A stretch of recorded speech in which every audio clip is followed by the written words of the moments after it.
The Icons of Real Estate Podcast. Are you ready to learn the proven money-making secrets from top-producing Icon agents? Ready to skyrocket your business? This podcast is for you. Tune in every week with your host, Tomasz Fonseca, and find out how to implement proven strategies to 10 times your business.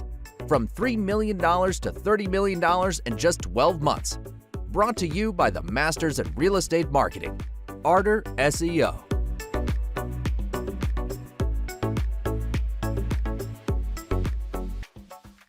Welcome to the Icons of Real Estate. I'm Tim Calloway. I have a very special guest from the West Coast today, Danny Brown with Compass Real Estate out of Los Angeles, Beverly Hills. Over 20 years selling in the Westside of Los Angeles, Brentwood, Bel-Air, Palisades, Santa Monica. Probably the list goes on and on.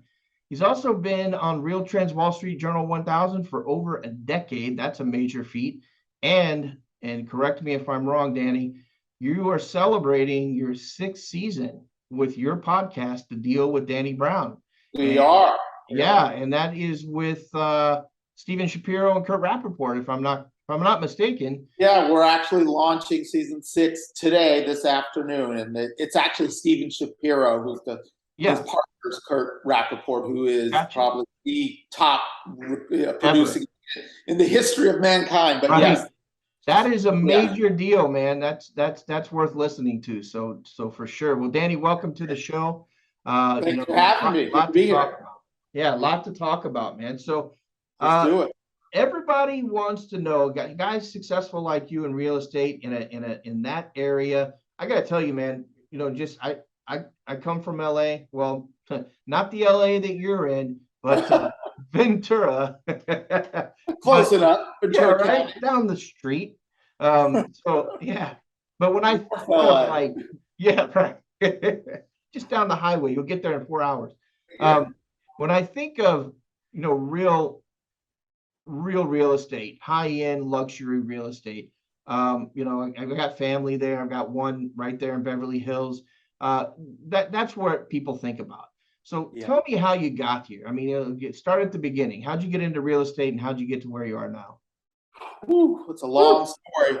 I'm going to lean back. A quick summary. Well, I grew up in Los Angeles, and I grew up on the west side of Los Angeles, and I finished school locally at USC, and actually after college, I was wanting to be in the music business. So my first career was in the music business, and I in college was interning at Interscope Records, who at the time was just launching Dr. Dre's Chronic album, and it was the beginning of Interscope Records exploding. So I thought that's what I wanted to do. And I did do that for, probably 8 to 10 years, working with bands, Jimmy Eat World, and on and on and on. Several bands working for the people that signed them and helped market them. And at some point in that journey, my best friend and roommate at the time was working for the top agent, David Offer, at Prudential. He still is the top agent and killing it. And I said, well, I think maybe I do this part-time and I'll funnel some money into some of the bands I'm managing. So he said, yeah, not a good idea. Nobody really does the kind of business we're doing, but I think you would be great at it. You should try it. So that was the intention. This is in 2001. I was going to make money in real estate and funnel it into a couple of the bands I was working with. So at that point, I was on my own, going out as a manager, producer. And quickly, real estate took off, and I was closing deals, even though I was clueless and, scrambling. But boom, boom, boom, boom, boom, closing deals. And all sorts of drama was happening with the music groups, with the drugs and the alcohol, and not my scene, really. And, conflicts and personal issues and mental health, all this crap. And I'm like, it was like, bing, light bulb went off. I didn't think I wanted to sit in nightclubs, smoky nightclubs till 3, 4 in the morning with a bunch of drug addicts trying to chase bands around for the rest of my life. And if I felt that way in my 20s, like I was projecting out 30 years, I'm like, I don't know that I'm going to want to do that. So real estate, I ran with it, and I let go of the entertainment. And, that was 20 plus years ago. Started with first starting in the business. I would do deals because I was young and I not even though I was connected and knew a ton of people in LA, I didn't know the high end, and people certainly weren't handing me high end listings. So I was doing deals for LA, way out near Ventura, really. Yeah. Granada Hills, Silmar, Yeah. Echo Park, 200,000, 100,000, 300. Sure. For me, I was a young guy, so I was happy. Boom, boom, boom. But I certainly wasn't doing the mega million deals, and I always thought it was so inaccessible and so far out of reach. And I just methodically climbed the ladder. At first, I thought doing $1 million deal was big, and then a couple years later, if I can do a $3 million, that'd be huge. And then a 7, and then a 10, and then a 20, and so it's not an overnight situation for me at all. But it's been a 20-year climb, and now it seems like it's an overnight thing, but it wasn't at all. Yeah, it never is, right? And if it is, there was somebody there to kind of scoot you along. Does the journey ever end? No. Right. You're only as good as your next deal. So you just close something for 10, 30, 50. If you don't hustle, you might never do another deal again. So I think good brokers have that belly, that fire in their belly. Well, you're not, you got to get the next deal. You celebrate for a night, have a nice dinner, wake up, and now you're on the hunt again, and it's time to put deals together. So I don't think it ever ends. I think you're continuously learning and growing. And if you're not, you're probably not very good at what you're doing. Right. It's kind of like Cardone says, you got to be willing to do the things nobody else does. And that at the end of the day, that's what it is. No matter whether it's real estate or not, to be successful at anything, because 99.9% of people aren't doing it. Correct. Sounds great, but no one wants to put in the work and the blood, sweat, and tears day after day after year after year. And that's the silver bullet. That's what you need to do.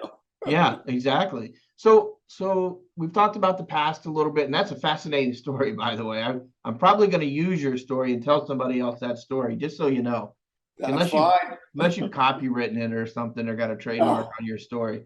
But that's a good story, though, because who wouldn't at 25 years old or 28, say, hey, man, I want to hang out in clubs and hang around with Snoop Dogg and whoever, and Dre, and listen to music, and then just have them eating deals. Yeah.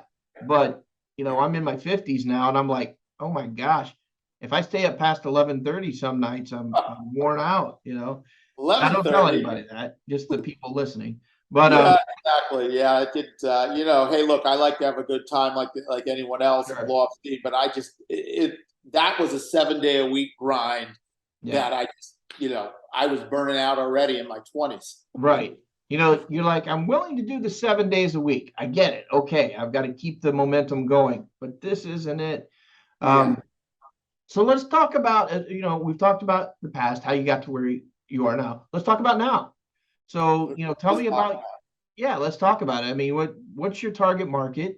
We know the areas, I say those names, Bel-Air, Beverly Hills, everything near Rodeo Drive, whatever it might be. But, I gotta say, I feel like I still can't get arrested. I feel like I can't find a deal. I can't get a listing. I can't beg for it. I still feel that way. You look at all the That's that fire in your belly, right? I don't know if it is or if it's just the godforsaken business that we've chosen. But look, Westside LA, for me, LA is humongous. It's like, as 40 cities in one city, and it's hard to work all of it. So I work the West Side. It's a lot of the neighborhoods that people probably think about. Beverly Hills, Brentwood Park, Palisades Riviera, Santa Monica north of Montana, Little Holmby Hills. So it's the prime West Side, and I also do the Bird Streets in Truesdale, which is a little bit of the Sunset Strip rock and roll area where I started my career. So look, the business I do is, I still do a lot of bread and butter, not necessarily all high end.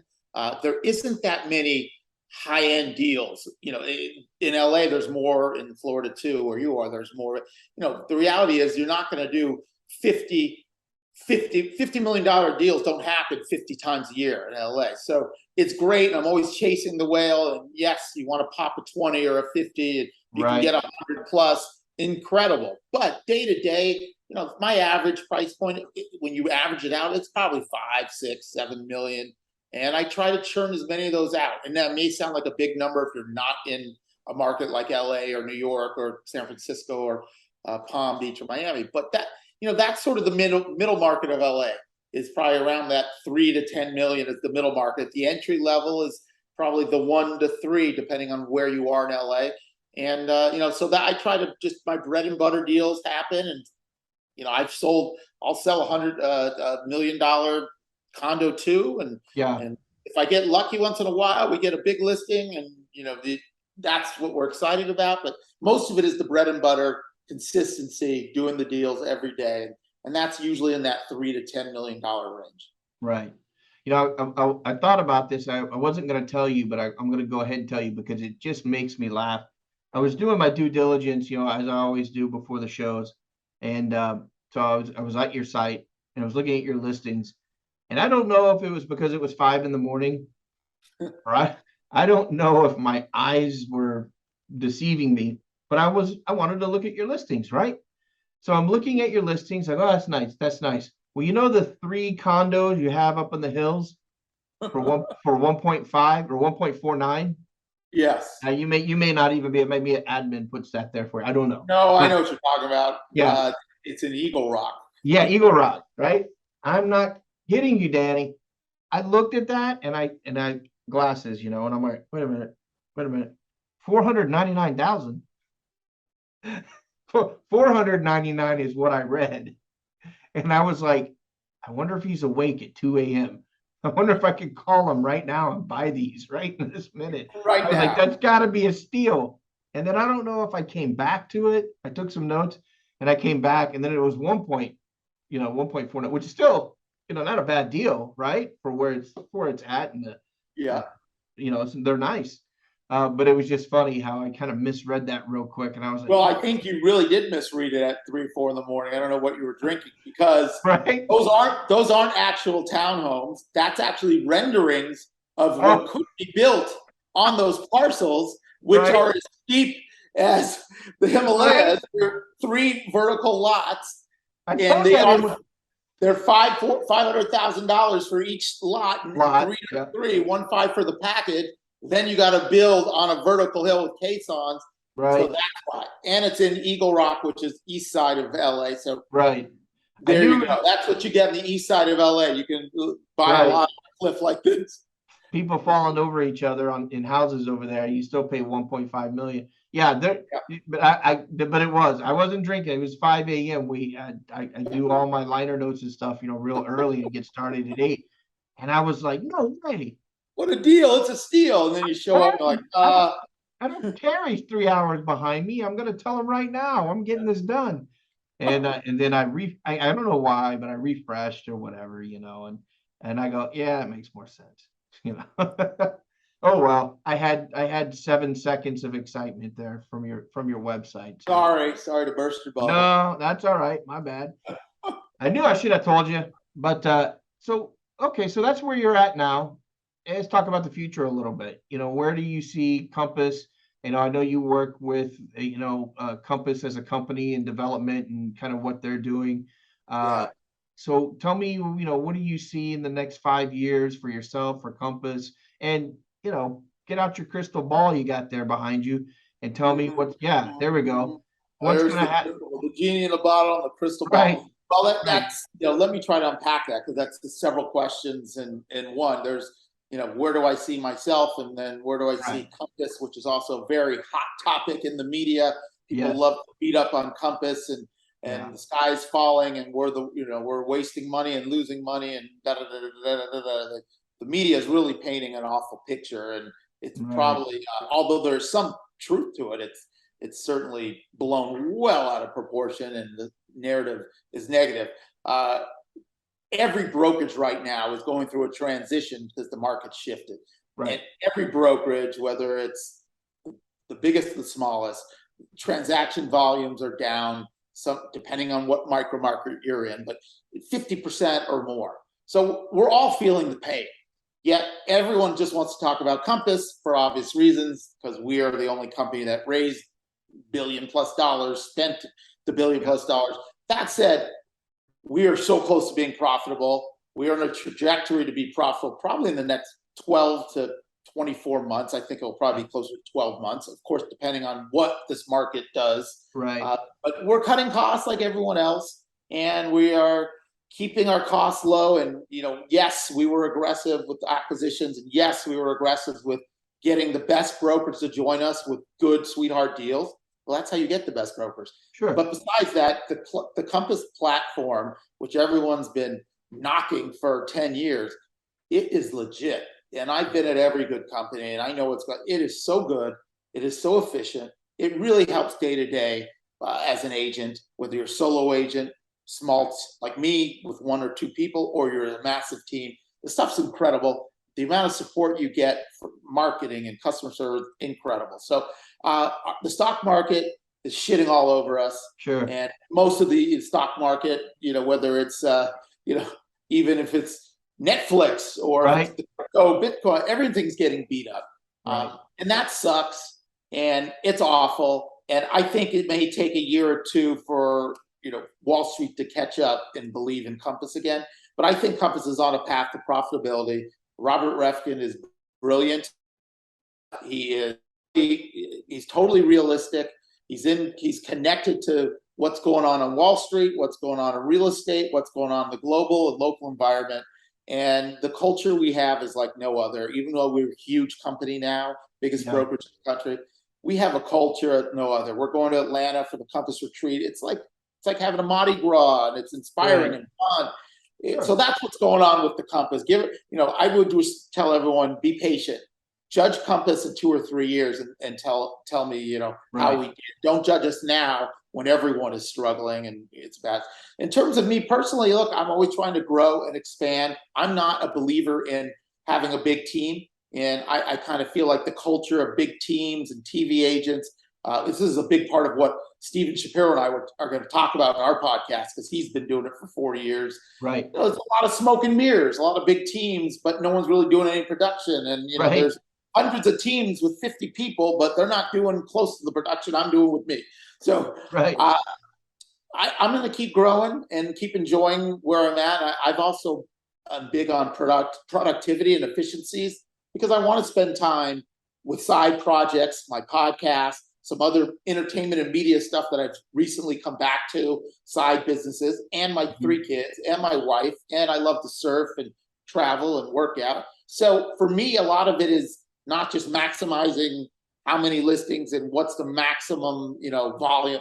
I'm trying to be as profitable as I can and as efficient as I can. And I'm just trying to perfect the recipe. And I think I've done a pretty good job with that. And I think a lot of agents in the last decade have gotten away from that because it's perception. Everyone wants to have the highest volume and number 1 in the rankings, and you won't see me in there because it's just me and my numbers. But the reality is, I go through these rankings. If you look at our taxes, I'm probably much more profitable than people that have, 100 people. But anyway, that doesn't matter. That's all ego bullshit.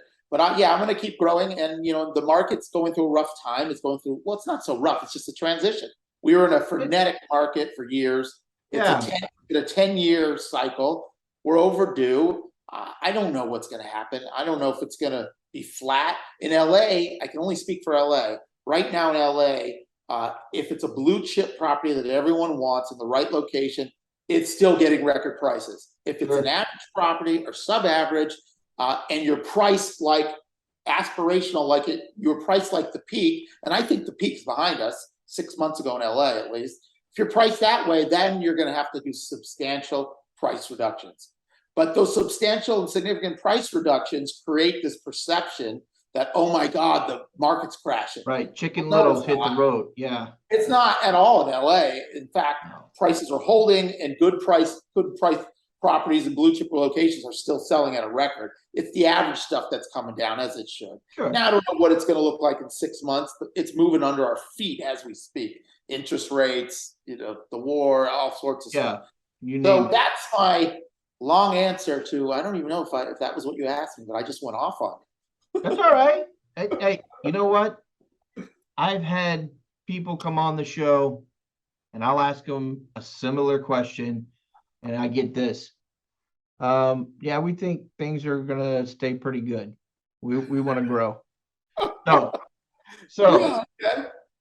so come on, having a guest who can actually, the get to the niche deals and talk about what's really going on, and be bold enough to give their opinion, kind of like you affronting and talking about Compass. I mean, you're just going to tell your opinion, and that's all you got. That's all this is, right?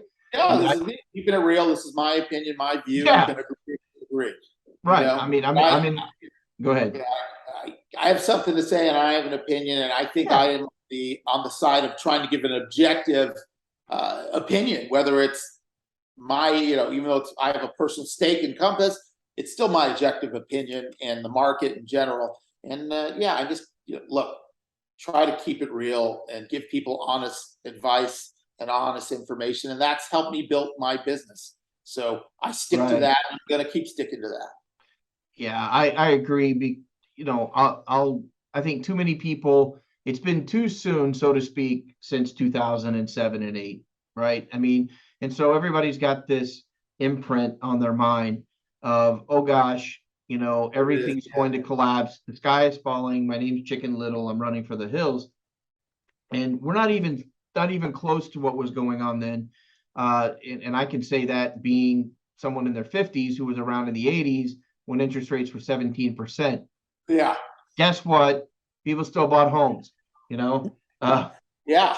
you And here we know, are at 5%, and people are, right, and people are worried yeah, because but it's the not Fed moved 2%. rates, right, and the retail rate is that, and it's like, oh my God, I have a son who's getting married and they want to buy their first home, and he's like, hey, what do you think, Dad? Is it time? And I go, is it time? Well, are you gonna have kids? What do you want? What do you want? I go through the kind of the progression. And what is it about time that why are you trying timing and pricing? What are we doing? We're not trading homes. This isn't the market. Right. We're not buy what you like, buy what you can afford, buy what you're comfortable with, and move the Exactly. heck in. And That's so, the yeah, fundamentals. yeah, Yeah. exactly. So, no, Well, good stuff, mazel man. tov on son getting married, but yeah, that is the basic, true, sound advice, and it's always true. Buy what you can afford, Yeah, be conservative, so that if the market does go down, you can ride it out. The people that get in trouble are overextending, and sure. when the market drops or goes down, something negative happens, they can't afford to keep the house and then have to sell at a loss. Whether the market is going to unravel like it did in '08. Uh, Nobody knows. I don't have a crystal yeah, ball. It doesn't seem right, like we're not in a mortgage housing based recession. We're just in right, a general recession. And really, when you look at the last 5 or 6 recessions, real estate prices went up, yeah, or they were down a tiny bit, except for '08 and '09, '10 when it crashed. But in LA, when it crashed back then, in the blue chip LA, not Ventura, not yeah, Beverly Hills, it was peak to trough about 20% drop from the yeah, peak to the bottom of the bottom. And then by 2012 or so, it was kind of back 13, it probably surpassed, and then we've been going. So yes, so you look at 100 years, you're going to see a lot of ups and downs, sure. but long trend is up. But you got to buy for long term, unless you're an investor. And if you're an investor, then you're speculating, you're taking bigger risks, and you may want to pull back, because it's risky right now. Yeah, and if you're an investor, you run by a separate set of rules. Totally different. Right. So, I mean, that's not even, to me, that's not even, okay, that's not a conversation we're having right now, but that's a conversation we can have over here. And here are the set of rules, and this is how you do it. And I spoke to a guy out of Canada this morning, and, he buys and sells in the United States, and he flips houses, and he's always concerned about this, and what's going to happen. He Right. runs by a separate set of rules. His loan to values, everything's different, right? And so, yeah, so I mean, the average American buyer, which can range all over the place, but probably shouldn't be worrying about 5% rates. Talk to No, me, talk to me at a total different time in history. yeah, I mean, I think you got to buy when it's right for you or your family, Right, and you can right, afford to get what you want, and also you got to factor in what's the rent like, rent versus buy in your market. And Westside of LA, rent is exorbitant. I mean, I don't know, it's different in every market, but that's part of the equation. If I rent for 5 years, can I save money and buy later? I mean, look, again, no one has the crystal ball. No one knows for sure. Right. Do what you can afford, lock in a rate and a loan that is comfortable, or don't if it's not comfortable. You know, Right. you do work it out. I mean, that's that simple. And investors, they're a very different animal. And I work with a ton of investors and builders too. And it's just a different animal. And everyone wants a sound investment. There's nobody wants a bad investment, whether you're an investor or a single person. We all want to do well in our real estate. Right. And if you buy in fundamental, you know, location, the cliche is true. It always will be true. Buy fundamental real estate and hold it. There you go. What do they say? What is that saying? Buy what you know. And buy and what do they say? Buy and hold. Don't I forget the saying. I'm blanking out. Peter Lynch. Yeah, Peter Lynch used to always say, you know, only buy what you know. Oh, don't wait to buy. Buy real estate and wait. And wait. There you go. I love it. You just wait. Yeah. You just wait it out. Yeah. If I mean, I could go on and on about folks I talk to, just, you know, from being on the show and marketing with realtors and things like that. Just depends where they are in life too. That's got a lot to do with it, you know, and then there's a lot of chicken littles running around. Danny, it's been awesome. If someone wants to get in touch with you, what's the best way to reach you? Yeah, well, first of all, I'm just going to do a shameless plug. Please check out my podcast, The Deal with Danny Brown. It's on all podcast formats, Apple, Spotify, etc. It's also video on YouTube. It's the blueprint for success in real estate. I have a ton of top real estate agents, and I mean, I'm talking elite builders, real estate agents, etc. Today's episode, season 6, with Stephen Shapiro. Westside Estates Agency, some of the biggest sales in the history of the world he's done. So check that out. You can always find me also on Instagram at @DBrownLA, and I'm email dbrown@compass.com. Happy to, you know, talk to people about real estate at any time. So, and website is DannyBrownLA.com. So there's tons of ways, but please subscribe to the podcast if you're into real estate. Check it out. Leave us a comment. And if you feel like you'd be a good guest on my podcast, reach out to me. Yeah, I can definitely help you out with that as well. So, hey, Danny, thanks for taking the time today. It's been a joy. Appreciate it. Look forward to talking to you again sometime. And if you are... Yeah, maybe I'm going to be in Palm Beach. I get told this in about a month or so before the Compass retreat. So we can try to get a coffee there. That'd be great. Or even better, I know some nightclubs that stay open at 4 a.m.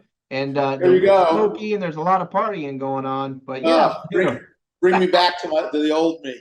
Right. Hey, have a good one. Be safe. I'll talk to you soon. Awesome. Thanks for having me. See you soon. All right. Bye-bye.